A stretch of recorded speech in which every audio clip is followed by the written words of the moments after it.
നേരത്തെ അതിവിടെ ഉണ്ടായിരുന്നു. ഉണർന്നിരുന്നിരുന്ന ഒരു സംഗതി അത് ഉറങ്ങിപ്പോയിരിക്കുന്നു. ആ ഉറങ്ങിക്കിടക്കുന്ന മാനവികതയെ ഉണർത്തുവാനുള്ള ഒരു ഉണർത്തുപാട്ടുമായിട്ടാണ് ആദരണീയായ പി അബൂബക്കർ മുസ്ലിയാർ കേരളത്തിന്റെ പെരുമാറിലൂടെ ഈ യാത്ര നടത്തുന്നത്. വളരെ പ്രധാനപ്പെട്ട ഒരു പ്രമേയമാണ് അദ്ദേഹം മുന്നോട്ട് വച്ചിരിക്കുന്നത്. ഇതേതെങ്കിലും ഒരു രാഷ്ട്രീയ തിരഞ്ഞെടുപ്പിനെ മുൻനിർത്തിക്കൊണ്ടുള്ള ഒരു പരിപാടിയാണ്. അതെല്ലാവരുടെ സംഘടനയുമായി അതിന്റെ ഒരു ദൗത്യവുമായി ബന്ധപ്പെട്ടുള്ള ഒരു പരിപാടി മാത്രമല്ല. ഇതിന്റെ പ്രമേയം മനുഷ്യന്റെ മനസ്സിനെ ഉണർത്തുക എന്നുള്ളതാണ്. മനുഷ്യന്റെ മനസ്സിനെ ഉണർത്തുമ്പോൾ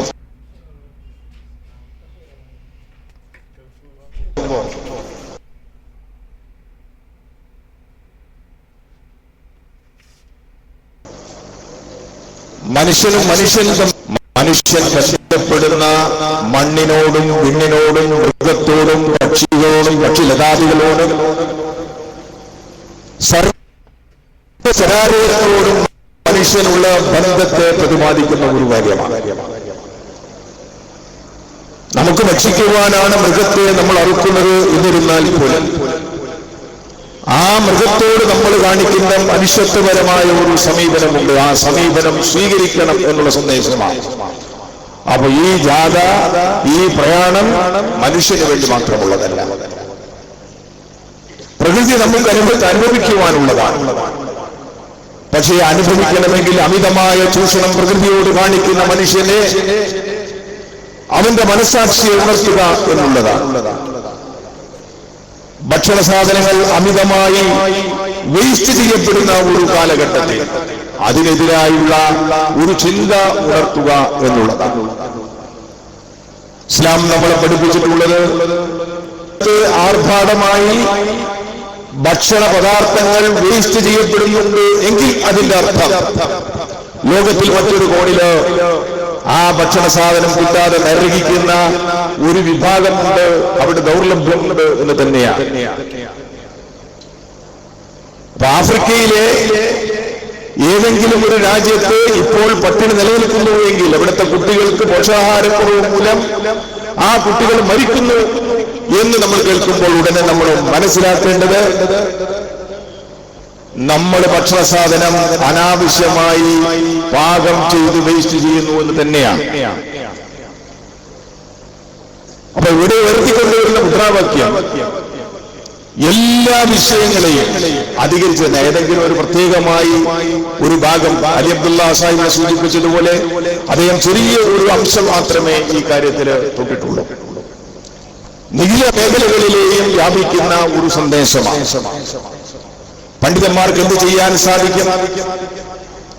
ഒരു പ്രദേശത്തെ, ഒരു രാജ്യത്തെ ഉലമാക്കളും ഉമറാക്കളും യോജിച്ച് പ്രവർത്തിച്ചാൽ തീർച്ചയായിട്ടും അത്ഭുതങ്ങൾ സൃഷ്ടിക്കാൻ സാധിക്കും. പണ്ഡിതന്മാർ മറ്റുള്ളവർക്ക് വേണ്ടി വക്കാലത്ത് എടുക്കുന്നതിന് പകരം മറ്റുള്ളവരുടെ രാഷ്ട്രീയമോ അതുപോലെ വ്യക്തിപരമോ ആയ കാര്യങ്ങൾക്ക് പിന്തുണ കൊടുക്കുന്നതിന് പകരം, പിന്നിൽ നിൽക്കുന്നതിന് പകരം പണ്ഡിതന്മാർക്ക് മുന്നിൽ നിന്ന് പ്രവർത്തിക്കാൻ സാധിക്കും എന്നുള്ളതിന്റെ ഏറ്റവും വലിയ തെളിവാണ് ബഹുമാനനായ പി അബൂബക്കർ മുസ്ലിയാർ കാണിച്ചു തരുന്നത്. തീർച്ചയായിട്ടും പണ്ഡിതന്മാർക്ക് ഒരുപാട് കാര്യങ്ങൾ ചെയ്യാൻ സാധിക്കും. ഇപ്പൊ ലോകത്ത് നടക്കുന്ന ഒരുപാട് വിപ്ലവങ്ങൾ, ആരവിടെ ഭരണത്തിൽ വരട്ടെ, ഭരണം മാറട്ടെ, പക്ഷെ അതിന്റെ ഒക്കെ പിന്നിൽ പ്രവർത്തിക്കുന്ന വലിയ ഒരു ശക്തിയായി മതപണ്ഡിതന്മാരുണ്ട് എന്നുള്ളതാണ്. അവർക്ക് നേതൃത്വം കൊടുക്കാൻ സാധിക്കും. കേരളത്തിലെ സ്വാതന്ത്ര്യ സമര ചരിത്രത്തിൽ മതപണ്ഡിതന്മാരാണ് വളരെ മുഖ്യമായി അതിന് നേതൃത്വം കൊടുത്തിരുന്നത്. അപ്പൊ പണ്ഡിതന്മാർ മുന്നോട്ട് വലിയുമ്പോഴാണ് സമൂഹത്തില് നേതൃത്വമില്ലാതെ വരുന്നത്. ഉലമാക്കളും ഉമറാക്കളും യോജിച്ച് പ്രവർത്തിക്കുമ്പോൾ തീർച്ചയായിട്ടും നമുക്ക് അത്ഭുതങ്ങൾ സൃഷ്ടിക്കാൻ സാധിക്കും. ആദരണീയായ പി അബൂബക്കർ മുസ്ലിയാർ നമ്മളോട് പറയാൻ ഉദ്ദേശിക്കുന്നത്, അല്ലെങ്കിൽ നമ്മുടെ മനസ്സുകളോട് സംവദിക്കുവാൻ അദ്ദേഹം ഉദ്ദേശിക്കുന്നത് ഇതുപോലെ നിരന്തരമായ ഒരുപാട് കാര്യങ്ങളെ സംബന്ധിച്ചാണ്. ഇതാർക്കും എതിരായിട്ടുള്ള ഒരു സന്ദേശമല്ല.